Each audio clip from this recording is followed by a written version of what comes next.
Hello, dears. Welcome to my channel Era English. This is Amit Rai, and today we are going to start a very important section of English, that is vocab. Hello दोस्तों, स्वागत है आपका era of English में। आज हम लोग English के एक बहुत ही इम्पोर्टेंट सेक्शन को प्रारंभ करने वाले हैं, जिसका नाम है vocab। vocab को इंग्लिश का बैकबोन भी कहा जाता है, क्योंकि इसके बिना इंग्लिश के अन्य पार्ट्स जैसे ग्रामर, कंप्रेशन को समझना थोड़ा मुश्किल हो जाता है। और vocab इतना इम्पोर्टेंट होता है कि बड़े से बड़े एग्जाम जैसे SSC, CGL, CHSL, MTS, banking exam हो गए, या सीटेट का एग्जाम हो गया, या फिर बोर्ड एग्जाम हो गए, हर जगह vocab का रोल बहुत ही ज़्यादा होता है। तो आइए आज हम लोग स्टार्ट करते हैं vocab का सेक्शन, और छोटे छोटे वीडियो के माध्यम से हम लोग बहुत ही बेहतरीन vocab को कवर करने वाले हैं। आइए देखते हैं।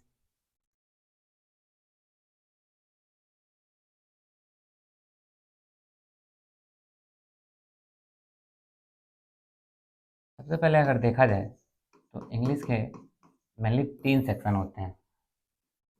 पहला आपका होता है ग्रामर। दूसरे सेक्शन की बात करें तो होता है आपका कॉम्प्रिहेंशन।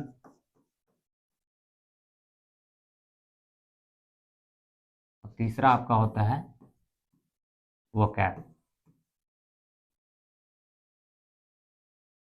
ग्रामर में अगर देखें तो इसमें हमें रूल्स पढ़ना होता है, जैसे टेंस के रूल्स क्या है, नरेशन के रूल्स क्या है, वॉइस के रूल्स क्या है, सिंथेसिस, ट्रांसफॉर्मेशन, सबके रूल्स होते हैं, जो कि फिक्स एक पैटर्न होता है, इसमें कोई चेंजेस नहीं होता ज़्यादा। दूसरा पॉइंट कॉम्प्रिहेंशन में हमें, जिसको हम लोग रीडिंग स्किल भी कहते हैं, इसमें अगर कोई सेंटेंस इंग्लिश में लिखा हो तो आप उसको कितने अच्छे से समझ पा रहे हो, जैसे कि पैसेज दिया गया होता है एग्जामिनेशन में, उसको पढ़ करके कितना अच्छे से आप समझ पा रहे हो, तब जा करके आंसर देना पड़ता है, उसी को बोलते हैं कॉम्प्रिहेंशन। इसको हम लोग अंडरस्टैंडिंग भी कहते हैं।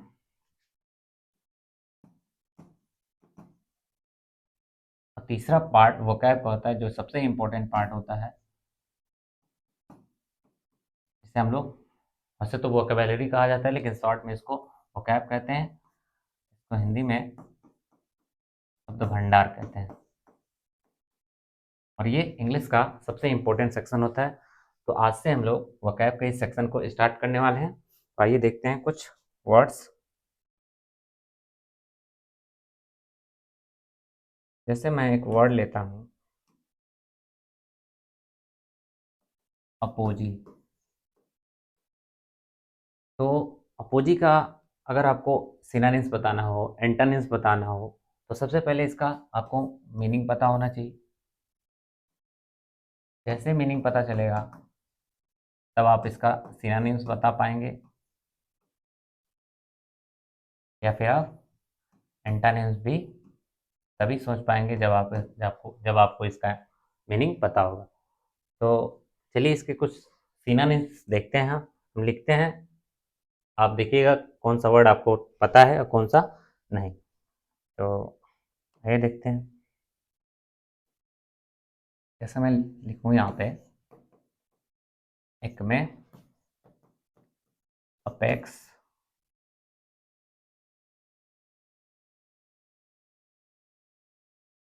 Peak, cusp, crest, zenith, pinnacle,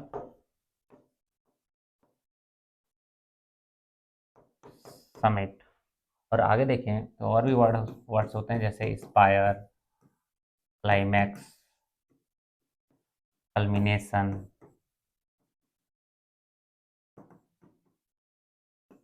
Paramount. और भी वर्ड्स होते हैं जैसे वर्टेक्स। और अगर देखें तो एक और वर्ड होता है सुप्रीम। और मैं, हाँ, एक और वर्ड देख लेते हैं, जैसे ये तो नॉर्मली होता है टॉप मोस्ट पॉइंट। तो क्या आप गेस कर पाए? इनमें से किसी एक वर्ड को ही आप पकड़ लीजिए, क्या मतलब होता है। तो इसका मीनिंग देखा जाए तो मीनिंग होता है इसका चोटी, या फिर शिखर। इन सभी का एक ही मतलब होता है, जिसे हम बोलते हैं चोटी या फिर शिखर। ये क्या होता है? तो किसी भी चीज का सबसे टॉप मोस्ट पॉइंट को ही क्या बोलते हैं? अपोजी बोलिए, एक्मे बोलिए, एपेक्स बोलिए, पीक बोलिए, कस्प बोलिए, क्रेस्ट बोलिए, या फिर zenith, pinnacle, summit, spire, climax. ये सी है आपका।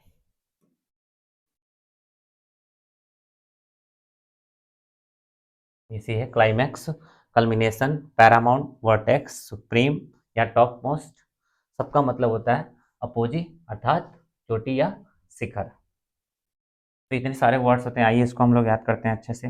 जैसे इतने सारे वर्ड्स दिए, इसको छोटे छोटे ग्रुप में अगर आप तोड़ देते हैं तो आसानी से याद हो जाएगा। जैसे इन तीन को एक साथ देख लेते हैं, और तीन को नहीं, दो को, एक्मे और अपेक्स। और इन तीन को एक साथ देख लेते हैं, पीक, कस्प, क्रेस्ट। और इस तीन को एक साथ ले लेते हैं तो जेनिथ, पिनेकल और समिट। तो पहला क्या है? एक्मे, अपेक्स, फिर peak, cusp, crest, zenith, pinnacle, summit. और आगे देखते हैं तो स्पायर, क्लाइमैक्स, कल्मिनेशन। इन तीन को एक साथ ले लेते हैं, और Paramount, vertex, supreme, top most को एक साथ ले लेते हैं। ये सारे वर्ड अपोजी के सिनोनिम्स में सिनोनिम्स हैं। तो क्या है? Spire, climax, culmination, Paramount, vertex, supreme, top most. इसको आप एक से दो बार दोहराएंगे तो आसानी से आपको याद हो जाएगा। एक ही पास शिखर या चोटी से संबंधित आपको सारे वर्ड्स मिल जाएंगे। इसके बाद इधर उधर आपको देखने की कहीं ज़रूरत नहीं है। इससे ज़्यादा कहीं कुछ नहीं पूछा जाता। इसको अगर आप याद कर लेते हैं, किसी भी एग्जाम में बैठ जाइए, इनसे बाहर कुछ नहीं आने वाला है। आइए एक बार और देख लेते हैं। Apogee, Acme, apex, peak, cusp, crest, चयनित, पिनेकल, समिट और spire, climax, culmination, Paramount, vertex, supreme और टॉप मोस्ट। सबका मतलब है चोटी या शिखर। आगे अगर आप एक और वर्ड्स ध्यान रखिएगा आप, जैसे एक वर्ड होता है ब्रेड। इसका भी मतलब चोटी ही होता है, लेकिन ये गर्ल्स की जो बाल होते हैं उसको बोला जाता है। हालांकि आप कंफ्यूज मत होइएगा। ब्रेड, ये ब्रेड होता है जिसको हम लोग रोटी बोलते हैं, लेकिन इसका स्पेलिंग अलग होता है, इसका स्पेलिंग अलग होता है। हालांकि पढ़ते दोनों को ब्रेड ही हैं, ध्यान रखिएगा। आइए आगे बढ़ते हैं, आगे देखते हैं इसके कुछ अब एंटोनिम्स देखते हैं। जैसे अपोजी वर्ड है, इसके देखते हैं कुछ एंटोनिम्स।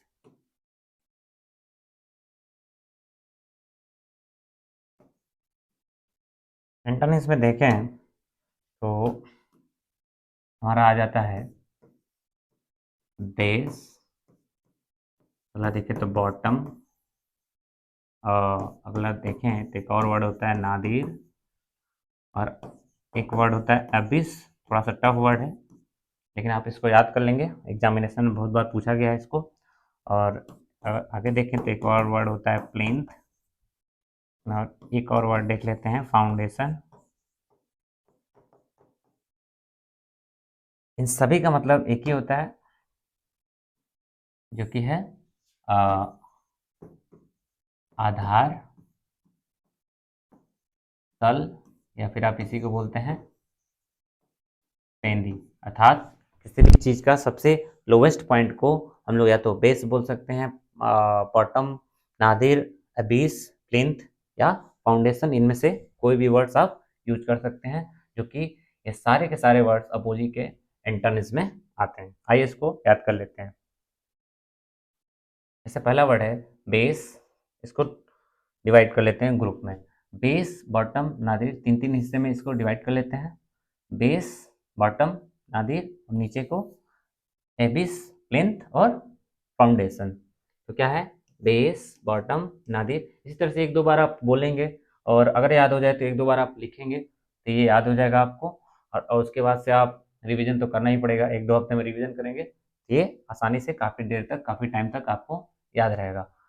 तो देखते हैं बेस, बॉटम, नादिर, एबिस, प्लिंथ और फाउंडेशन। सबका मतलब आधार, तल या पेंदी या सबसे निचले पॉइंट को ये सब बोला जाता है। ये सारे किसके?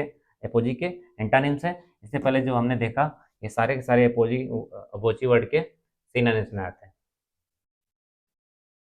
तो आपने देखा कितने अच्छे से हम लोग कम टाइम में इतने सारे वोकैब को एक ही साथ एक ही जगह पे कवर कर लिया।